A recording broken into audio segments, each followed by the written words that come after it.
what's up, ladies and gentlemen, coinaholics of all ages? This is Sean with BlueRidgeSilverhound, and today we're going to take a look at the Pocket Change Market Report.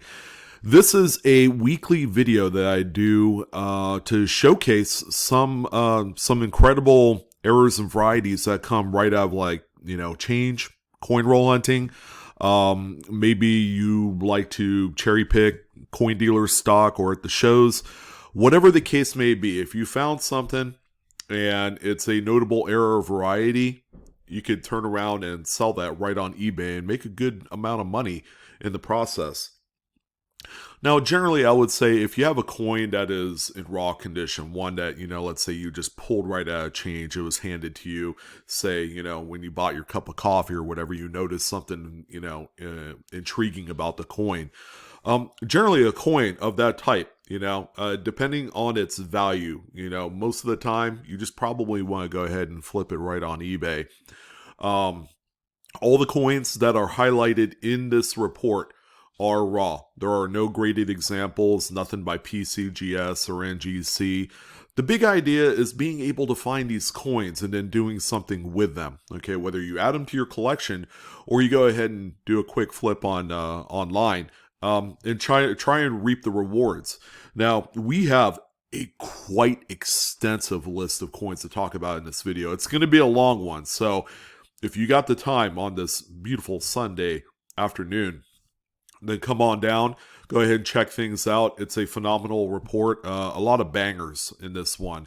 And the market is just, it continues to push upwards. And I know there's been people that have asked me, well, where does it all end? Well, it may not end. All right, maybe the coin market has been underpriced for a long time, and then now people are starting to take notice. Okay, and it's a domino effect. There are other selectable sectors in collectibles. Whether it's sports cards, comics, tradable card games, antiques. Whatever the case may be, there is just this overrun of activity and just money being pumped into the marketplace. It's kind of like an alternative to investing in stocks. All right. We're seeing it with crypto and, a bunch of other things as well. Precious metals have been extremely volatile here in the last 30 days. So we are definitely seeing something funny going on with the market. Whether or not it's sustainable remains to be seen. Or obviously there's going to be a point in time in which we're going to see some sort of correction, or it might just be a bubble. Hard to say, but if you got the coins, you don't need them, and you want to make a few extra bucks in the process, there's no better time than today. All right, so we're going to focus in on the last 24 to 48 hours of activity. So, like Friday, Saturday of this time. Now, I have February 20th as it being Saturday. Today is the 21st. But we're going to talk about the items from the last 2 days for Friday and Saturday. It's just incredible. Just the amount of stuff that's out there. So let's go ahead and jump into the first listing. We have a really nice BU 1970S. Now I use BU. Someone had mentioned, well, BU is not really a correct terminology in the coin business. Well, it's a very generic term. If you have to say mint state for anything, usually it's accompanied with some sort of numerical grade. Like this coin right here can very well be a mint state 63, but BU is more of a generic term for this. So that's, I just wanted to go out there and throw that in the video and why I use that terminology. And sometimes I'll flip-flop back and forth. So we have a 1970S. Now, this is a large date coin right here. So, aside from that, it's a very available type of coin. The coin is in pretty good shape. It's not a super high-end bomb like you would expect for like a top pop coin. However, if you know your varieties, you definitely have to check the mint mark. This one is the RPM number 1. You can see the secondary S is punched northward of the primary S on here. You can see the two upper tails there. But all in all, this is a phenomenal variety to find for 1970, along with a few other RPMs. Okay, repunchment marks occur quite regularly during the 60s and 1970s, 71, 72, that era. But this one right here sold for $10.45, which is a really good chunk of money considering it is one of the more common repunchment marks to find. Okay, so what we have here is a Lincoln wheat set. Now it's a 1913S. The date in itself with the mid mark is a abnormally tougher kind of date. All right, if you needed one that's in pretty good shape, expect to pay up for it. However, this one right here certainly has its issues. So in spite of its lower mintage date status, this is a coin that even in this condition, which is kind of a details grade, it's got some sort of corrosion, it's just, it is what it is. However, that's not the big selling feature of this coin. It's going to be that planchet flaw on the obverse right here. It could be a strikethrough of some sort, maybe a lamination piece. But that is the big selling feature of this coin. And as a result, this one sold for $22.99. Whereas if it didn't have the planchet defect on there, this was probably a coin that you could easily pick up for probably $1 or $2. I mean, that is the big price difference. If you just needed a 13S to put into your album, expect to pay about $1 or $2 for a coin like this. However, someone with eagle eyes certainly had noticed that planchet flaw, and as a result, this person made a good chunk of money, $23. All right, so the next one that we have here is a 2000p Jefferson nickel. This one is really beautiful. As you can see, the coin is struck off center by roughly maybe 10-15% ish, somewhere around there. It is just a brilliant looking coin. There's so few distracting marks on this coin, and the steps look really hammered on the reverse. Now, normally with U.S. Mint errors of Jefferson nickels, there's not a lot of emphasis on full steps strike designation. It's more the error type.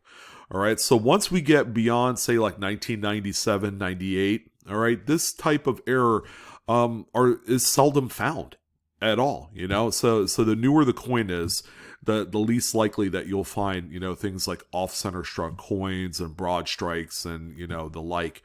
But this one right here, a really beautiful example if you need one for your collection. I know it's kind of like a semi-key modern error. This one here is sold for $41.44. We have another off-center struck coin, this time a 2000D Lincoln Memorial. The coin is in pretty decent shape. It's got a few spots here and there, all carbon type. It's not as incredibly high grade date, but if you needed one and you want something that's relatively clean, this is a great example. A best offer was accepted somewhere under $18.50, maybe $10 to $12. But there you go. Copper-coated zinc coins of this type. Actually, this is a Broadstrike. It's not off-center. So it's an off-center Broadstrike. You still have all the devices on this edge here. Whereas on an off-center struck coin, you might see half of the motto missing for something like this.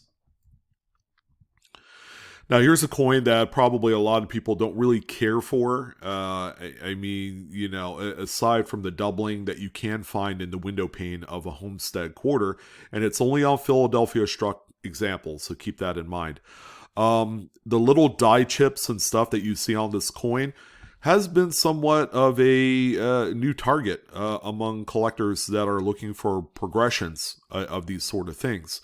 Now, on this particular example, this is a die chip that's been around the block quite a while. This is what they call the Leaky bucket. All right, so you see this great big die chip underneath the bucket right here. And that's the coin that most people have been trying to find. There are certain progressions of this particular chip that people are collecting. You can see on some of the later die states, the chip actually reaching down to the base of this pump right here. So they do vary in size. But this one right here, ladies and gentlemen, sold for $6.64. Proving once again that, coins like this do have some value. And if you ignore it and you throw it back, you could just imagine all the $5 bills, for example, that you've thrown back because things appear way too minor. But keep in mind, there is a dedicated collector base of coins of this nature, even though it's modern. Now here's a really pleasing, and I wish I would have seen this before it's sold, but it's a 1978 Washington quarter. A big reason why is it's my birth date. So I collect any sort of quarter errors for my specific birth date. I have a few extremely rare ones in my personal collection that I may do a video on in some time. But the one coin that I don't have is actually a really nice rim-clipped 1978. But here you go. Here's one here that, well, eluded me again. I just, I don't search enough for things like this. And then, when something pops up, it just disappears. So this 1978p has a nice rim clip. It's got the Blakesley effect on the opposite edge here. Okay, that's the flattening of that rim that you want to see on legitimate rim clipped errors. Now, on this particular example, it's sold for $13.48. I would have paid that all day long. I probably would have gone up to as high as like $20, all right, because of the date. But, again, that's the buying mentality. It's not just about the error. It's about what it means to that individual. People buy error coins solely on a specific birth date. Like my mom was born in 47. All right. If I could find a bunch of errors from 47, I would certainly do so. And, again, that's just a niche in collecting. But with all things considering, these coins do have a tremendous market. Now, here's one that I would say would probably get overlooked. It's a 1945 Lincoln wheat cent. The coin is not spectacular as far as condition and grade. It looks pretty good. It's got some mint red on there. But however, if you look closely enough, the coin is a little bit sized larger than what it should. And that only means that this one is also a Broadstruck error. All right, you can even see it on the reverse. How much room do you need between E pluribus unum and the rim? So it's all stretched out. So this particular example, get this, sold for $39.45. You never know how much a coin is going to be. You do a little research and come to find out it's a rather unique piece. There aren't too many 45s out there in this particular condition for a Broadstrike.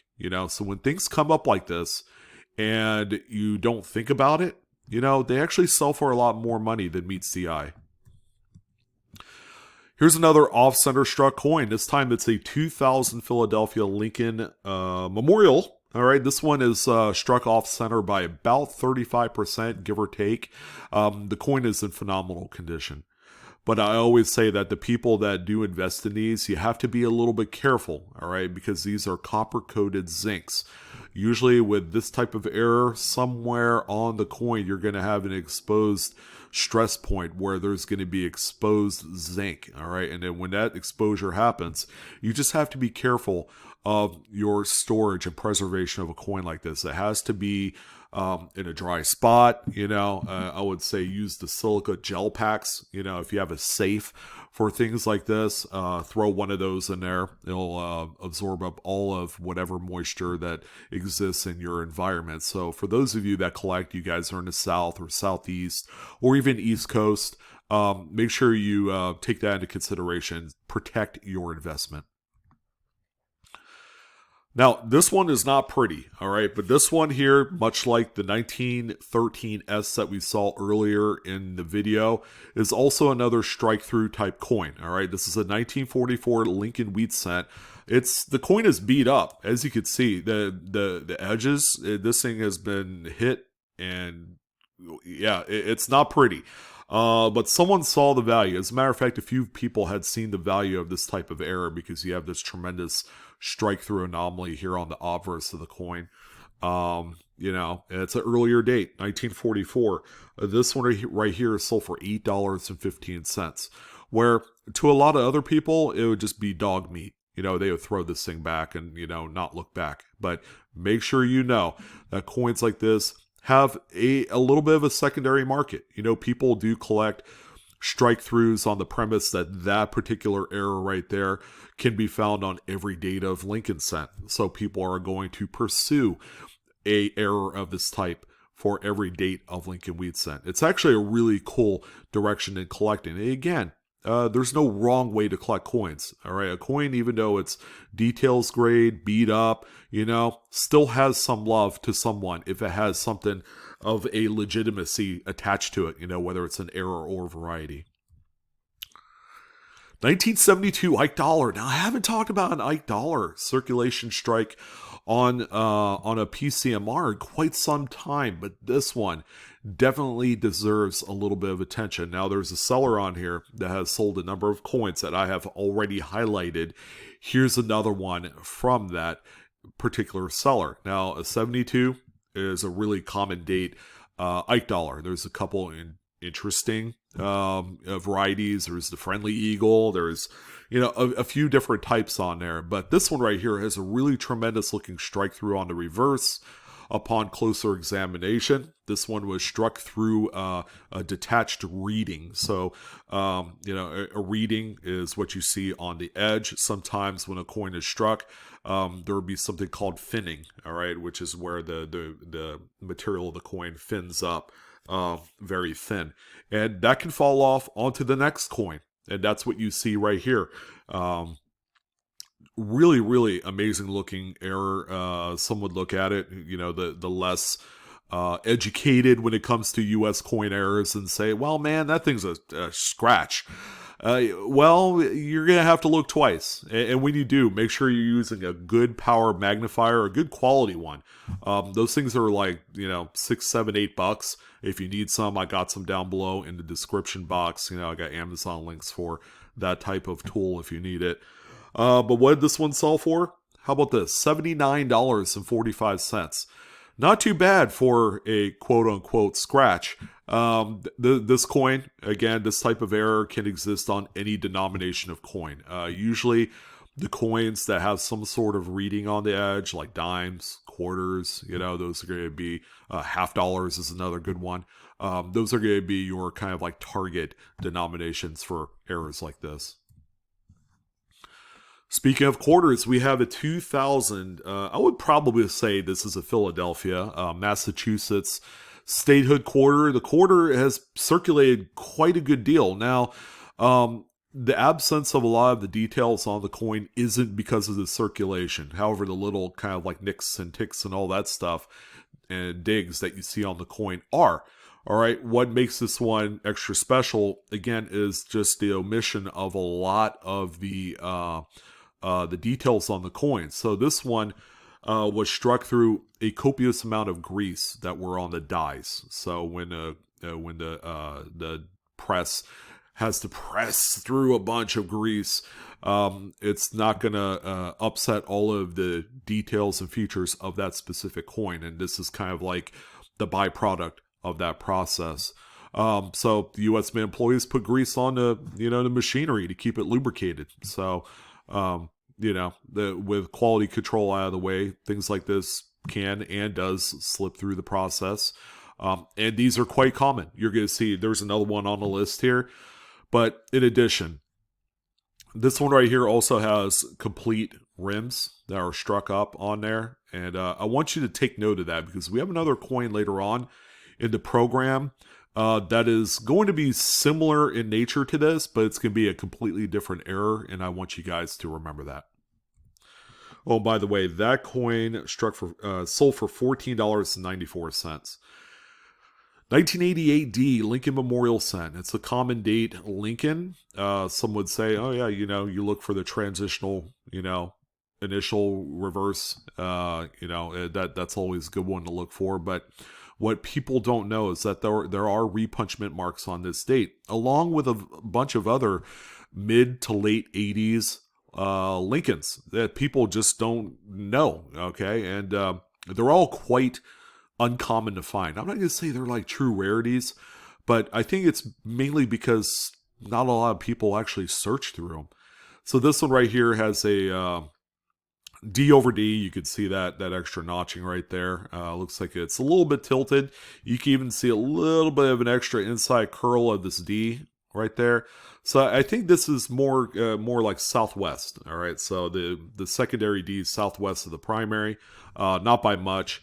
But this one right here I've identified because it wasn't in the listing as being RPM, I believe, number 10. All right, number 2 is very similar, but the spread on the RPM is a little bit more southwest on this one, so that leaves only RPM number 10. Really, really nice. This one sold for $5.64. Again, a coin that normally would be thrown back. But if you, went under the magnifier and saw this, you have done really well.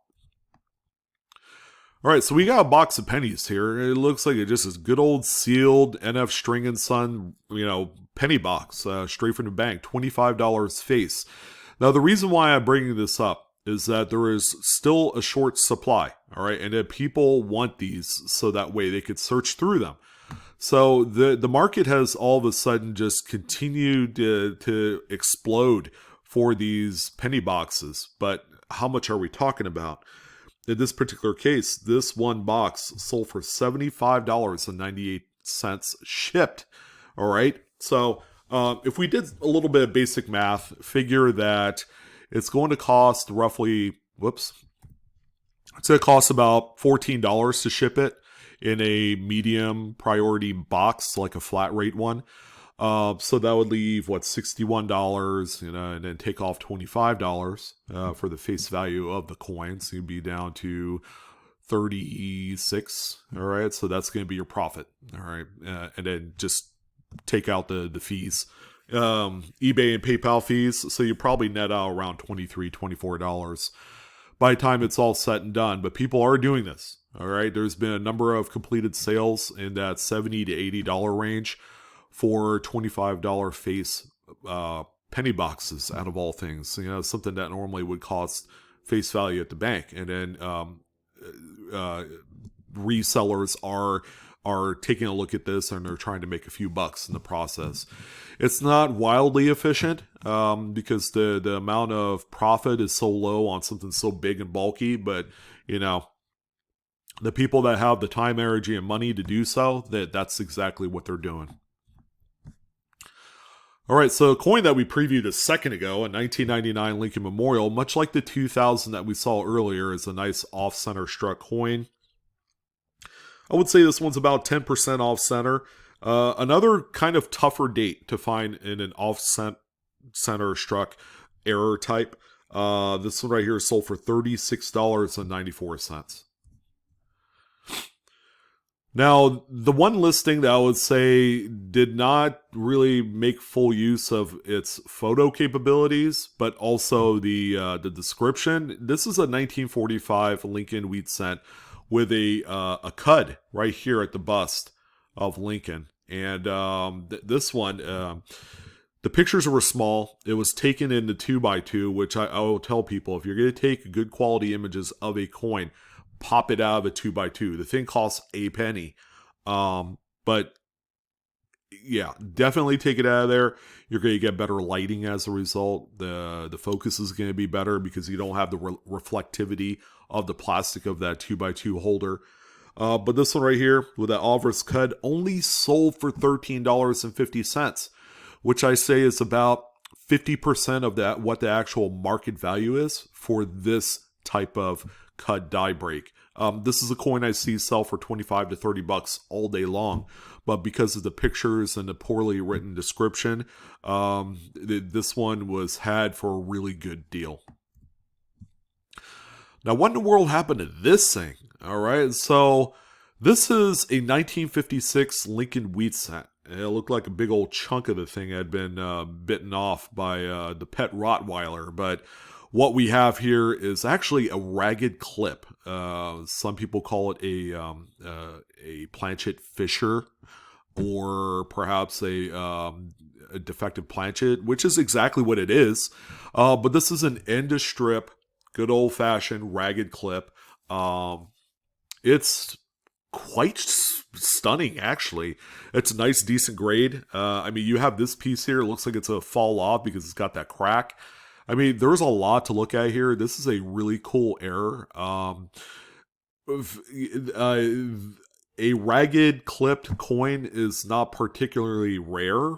However, one of this size definitely catches your attention. And I think that's That was the big selling point of this, is just the overall size and girth of that clip. But someone spared no extra time in buying this, and they scooped it up via Buy It Now for $124.99.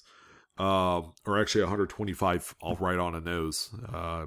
Yeah, 1 penny made the difference, right? $125 for this thing. Crazy looking error. You don't see these come up too often, especially uncertified. All right, so for the next five, I guess, listings, these are all 2-roll sets. Okay, so these are lots of penny rolls that are sold in 2s. Okay, and they're all a unique year. All right, and this will just give you a just at a glance look of how crazy the secondary market is for original bank wrap rolls of specific dates. Starting out with 1995. Of course, we all know this as being kind of a date where you could find that FS 101 double die obverse. This was sold as a 2-roll lot, and it is an NF String and Son roll pairing. This one here is sold for $20.45. All right, so that's $10 a roll. As recently as about 12 to 18 months ago, this was a $3 roll, ladies and gentlemen. And then the prices have gone up 3x or more on these, and I don't see it slowing down. All right, the big thing with these rolls is that people are buying them and they're cracking them open. All right, not only to look for that beautiful double to die that we know so much about, but they're also looking for high grade coins that they could send off to the graders. All right, so they're looking for that mid-state 69 or whatever the top pop coin is. And there's probably some people that are buying them as an investment. All right, they want a full BU roll of a specific date, and then they want all the other ones around it. So again, there's just, the market is just exploding for these. Here's another good one, 1984. All right, which we know that one of the biggest errors of modern Lincolns is the doubled ear. The doubled ear is a huge one for 1984P. We have another 2-roll BU set here. Another NF String and Son pairing, sold for $20.50. Again, 12 to 18 months ago, this was a $3 to $4 roll. All right, and then now here we are. We're up over $10 a roll. 72. This is a big date with a bunch of double die obverse possibilities. I mean, you got DDO number 1, which is a huge one, and then 2, 3, 4 is the big rare one, all the way up to like 9, 10. And then there's even more than that, some minor ones. But we have a 2-roll set here. And what are these? These are Brants. All right, so this one here sold for $31. Again, 12 to 18 months ago, this was like a $7 roll. And then now they've doubled in price in a short amount of time. That's only because of the run-up in the collectibles market. Here's another one, 69S. Everybody wants to look for the Big Daddy DDO number 1, FS 101, double to die obverse 69S. I mean, try your luck, I guess. We got a 2-roll pairing here, and there you go. They look like generics, which is what you can find back in the day. This one here sold for $35. Again, we're seeing a 2x multiplier on these rolls. And this last one here, believe it or not, is a 1960D. And I don't know why I didn't put the picture up of the actual, date and mint mark. However, these are small dates. 60D, small date, Lincoln Memorials, which in hindsight isn't really that special. It's not. It's not a 1960P small date, which is much more desirable. BU coins of that type go for between $5 to $10 a piece, but 60D, these are still very cheap. They're very available. However, these actually sold for a lot more than the 72 and the 69S. These are, was it steel strong, tubular, roll, whatever's. It's hard to say if these have been searched, because if you look, the crimping is a little loose on this one. But this one sold for 40 freaking dollars, guys. Whereas 12, 18 months ago, these were $4 or $5 rolls for 60D small dates. Now, there are RPMs to look for. They're not particularly spectacular, but if you're looking for RPM types of this particular date and date size, this is how you do it. There you go. All right, back to the regularly scheduled listings. We have a 1919 beater Lincoln wheat cent. Again, the coin, it really doesn't matter what the coin looks like. All right, if there's something substantial, error or variety wise, people will still see the value in that. This one has a little bit of a strike through on the reverse. You have some of United States of America missing from there, so it was probably some grease, maybe a little debris on there as it was being struck. This one right here is sold for $12.99. Never in my wildest imagination would I get $13 for a coin that's all greased up and worn, much like this one. All right, so this is the very reason why that we buy those 1972 BU rolls. All right, we have a 72, and obviously there's going to be a really nice doubled die on here, sure enough. This is FS 102. It's one of the strongest, outside of FS 101, strongest doubling and spread that you'll see on a coin. So you see the motto, "In God We Trust." There's a few words there. Look at Liberty. That's probably one of the strongest diagnostics for this coin to help attribute it. And then there's even a little bit of doubling on the date. You can see the double tail of the 9. You can see a little notching here on the 7 and even on the 2.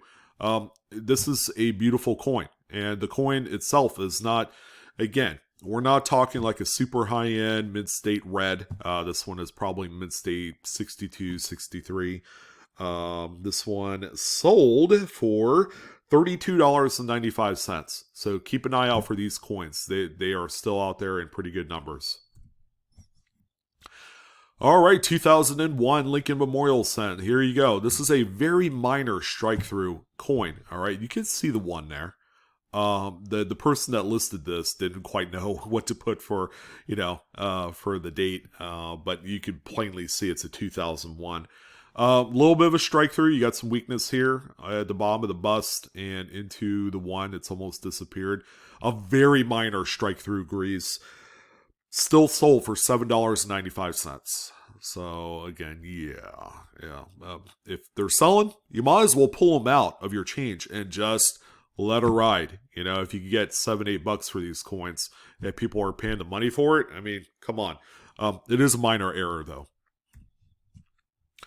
All right, so we're going to end off our program on some really magical, tremendous errors. Okay, we have 3 back-to-back currency pieces. They're all the same type of error, starting with a 1969 C $5 Federal Reserve note that has an apparent shifted third print. Okay, we have lots of overlap of the first print and the third. As you can see, the serial numbers and the district seals and all that great stuff shifted way over to the right, more so than normal. The back is normal.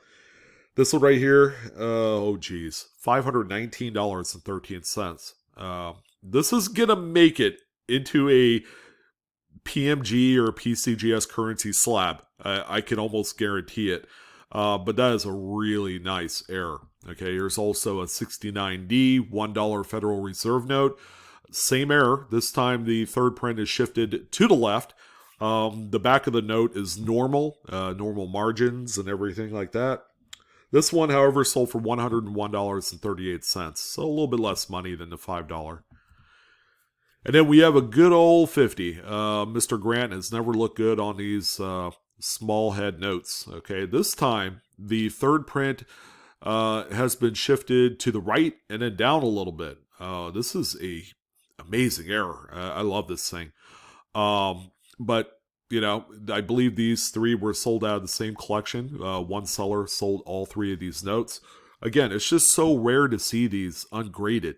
So this is an obvious opportunity for someone to pick up these notes, and then they're going to go ahead and possibly send them off to a grader, either add it to their collection or make a nice profit off of them.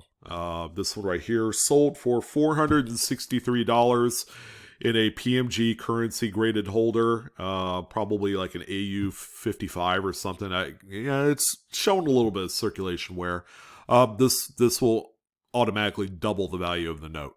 All right, so I tell some people, when you have an error like this, you could always sell it, but to increase the amount of money that you make from such things like this, and also tap into the legitimacy of the error, you always want to consider sending them off to a grader. Now, into PCMR, I tell people, if you don't have to, don't. I mean, this individual made over $1,000 off of 3 notes, and then the guy had more notes. But these 3 right here, he probably could have doubled that if he would have graded it.